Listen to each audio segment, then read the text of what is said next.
የትራምፕ የቪዛ እገዳና ሰበቦቹ በአፍሪካ የሚያስከትሉት መዘዞች።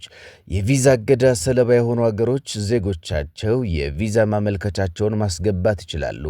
ሆኖም እገዳው በተጣለበት ጊዜ ውስጥ የሚቀርብ የስደተኛ ቪዛ ማመልከቻ ተቀባይነት አይኖረውም።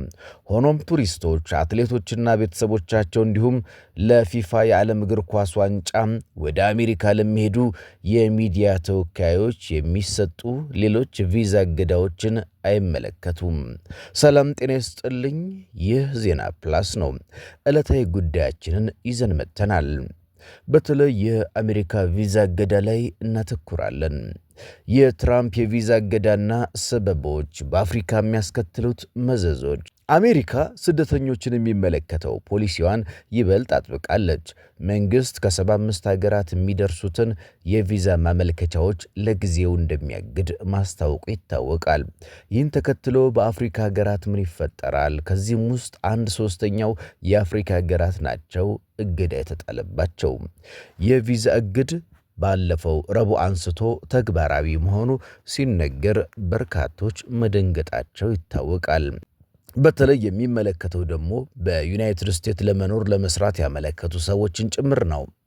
የአሜሪካ መንግሥት ያወጣው መግለጫ እንደሚለው ዋሽንግተንን በአሜሪካ ወጪ ራሳቸው ለማበልጸግ በሚፈልጉ ሰዎች የሚፈጸመውን የስደተኞች አያያዝ ስርዓት አላግባብ መጠቀም ለማስቆም አስባለች ወይም አልማለች።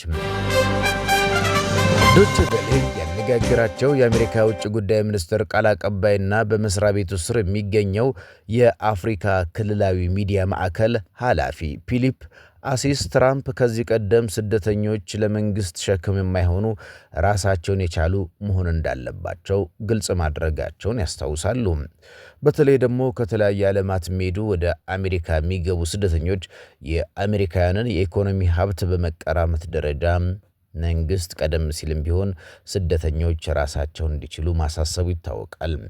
መቀመጫውን በጆሃንስበርግ ያደረገው አሲስ የሚሉት ከዚህ ጋር መቀመጫቸውን በጆሃንስበርግ ያደረጉት አሲስ እንደሚሉት ከሆነ ከዚህ ጋር ስደተኞች የመንግሥት እርዳታ ጥገኛ እንዳይሆኑ ለማረጋገጥ የሀገሪቱ መርሆችና መመሪያዎች እየተገመገሙ ነው። ፕሬዚዳንት ትራምፕ ስደተኞች በገንዘብ ረገድ ራሳቸውን የቻሉ መሆን እንዳለባቸውና በአሜሪካውያን ላይ የገንዘብ ሸክም መሆን እንደሌለባቸው ግልጽ አድርገዋል። የአሜሪካ የውጭ ጉዳይ ሚኒስትር በአሁን ጊዜ ከፍተኛ ተጋላጭ ናቸው ካላቸው ሀገሮች የመጡ በዩናይትድ ስቴትስ ውስጥ ማህበራዊ ጥቅማ ጥቅሞችን እንዳይጠይቁና የመንግሥት እርዳታ ጥገኛ እንዳይሆኑ ለማረጋገጥ በሁሉም ፖሊሲዎች፣ ደንቦችና መመሪያዎች ላይ አጠቃላይ ግምገማ እያደረገ ነው። ቱሪስቶች የቪዛ እገዳው አይመለከታቸውም። ቱሪስቶች እንዲመጡ ይፈለጋል። አሲስ እንደሚሉት እገዳው ምን ያህል ጊዜ እንደሚቆይ ግልጽ አይደለም። የዚህ እርምጃ ሰለባ የሆኑ አገሮች ዜጎች አሁንም የቪዛ ማመልከቻቸውን ማስገባት ይችላሉ። ሆኖም እገዳው በተጣለበት ጊዜ ውስጥ ከእነዚህ ሀገራት ዜጎች የሚቀርብ የስደተኛ ማመልከቻ ተቀባይነት አይኖረውም። ወደ ሀገራቸው ለመሄድ በሚፈልጉ የአሜሪካ ዜጎች ላይ ተመሳሳይ የመግቢያ ገደብ በመጣል ያጸፋ እርምጃ ወስደዋል። ብሔርተኝነት የአሜሪካ ፖሊሲ ይቀርጻል። በሮም ሉክሰምበርግ ፋውንዴሽን የደቡብ አፍሪካ ቢሮ የፖለቲካ ሳይንስ አዲሱ ደንብ ከአሜሪካ መንግሥት የውጭ መርህ ዕቅድ ጋር የሚጣጣም መሆኑን ያስረዳሉ። ትራምፕ አሜሪካን እንደገና ታላቅ ማድረግ በሚለው ሐሳባቸው ዙሪያ ዘመቻ ማድረጋቸውን መዘንጋት የለብንም። ከዚህ እንቅስቃሴ ማዕከላዊ ባህሪያት አንዱ ብሔርተኝነትና ራስን መቻል ናቸው። የማጋ እንቅስቃሴ ትርክት የአሜሪካ ሠራተኞችና ግብር ከፋዮችን መጠበቅ የሚል ሐሰተኛ ሐሳብ አጽንዖት ይሰጣል። ሕዝበኛ የኢኮኖሚ ብሔርተኝነትን ለማጠናከር ቪዛን በማገድ ስደተኞች ራሳቸውን እንዲችሉ ማረጋገጫ ተደርጎ ቀርቧል። ስደተኞች አሁን በሚገኘው አስተዳደርና በትራምፕ ለአሜሪካ ህብረተሰብ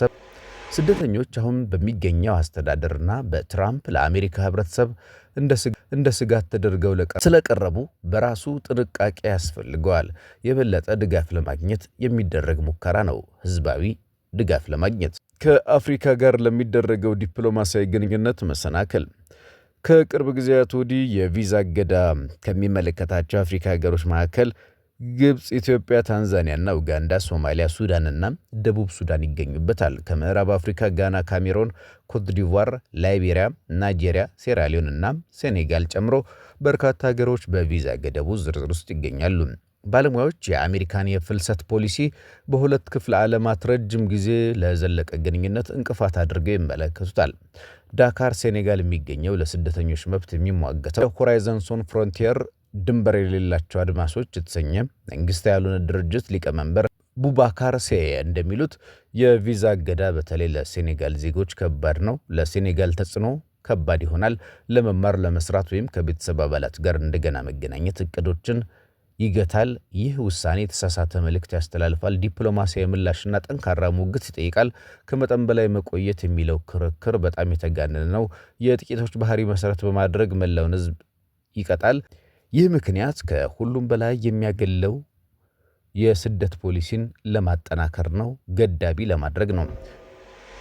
የትራምፕ አሜሪካን እንደገና ታላቅ የማድረግ እቅድ። በዚህ መልኩ የማጋ ንቅናቄ አገላለጽ አሜሪካ ሰራተኞችን እና ግብር ከፋዮችን መጠበቅ የሚለውን የውሸት ሐሳብ ያጎላል። የአሁኑ አስተዳደርና ትራምፕ ስደተኞችን በአሜሪካ ማህበረሰብ በስጋት እንዲታዩ በማቅረብ ለራሳቸው የበለጠ ድጋፍ የማግኘት መፈለጊያ መንገድ ነው። በተለይ የቀድሞ የሞሪታንያ የውጭ ጉዳይ ሚኒስትር አህመድ አልሁድ አብደላ እንዳሉት ከሆነ የቪዛ እገዳ ከላቲን አሜሪካ ይሁን ከአውሮፓ በተለይ ለኛ በሳህልና እገዳው ከሚመለከታቸው ሀገራት ወጣቶች በሙሉ እገዳው የሚመለከታቸው አገሮች ወጣቶች በሙሉ አደገኛ ይሆንብናል። በተለይ በሳህል ሀገሮች ያነጣጠረ ለመሆኑ ለነዚህ ሀገሮች ወጣቶችም መልካም ዜና አይደለም።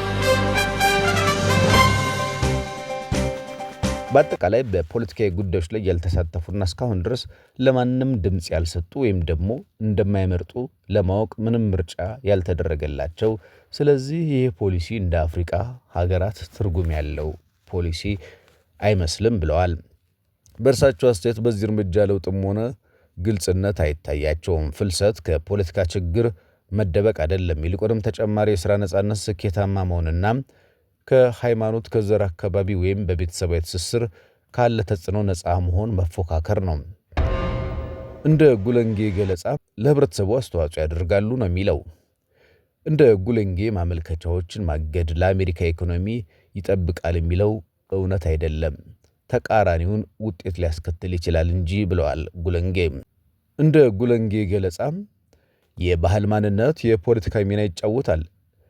እነዚህ ገደቦች የተለያየ ማንነት ያላቸው ሰዎች ወደ አሜሪካ እንዳይመጡና እንዳይሰፍሩ በመከላከል የአሜሪካን ባህል ለመጠበቅ ፍላጎት እንዳላቸው አመልክተዋል። ጉለንጌ በዚህ ሰበብ ሰዎች መገለል ይደርስባቸዋል ይላሉ። ይህ ደግሞ ወደ ግጭት ያመራል። ስደተኞች የኢኮኖሚ ሸክምን አይወክልም፣ ይልቁንም እውነታው የኢኮኖሚ እድገትን ይፈጥራሉ።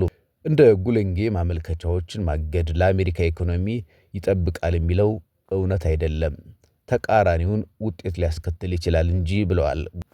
ዘገባው በዶቼ ቬለ አማርኛ ክፍል የተዘጋጀ ነው። ዘገባውን ወደ እናንተ አደረስ ነው።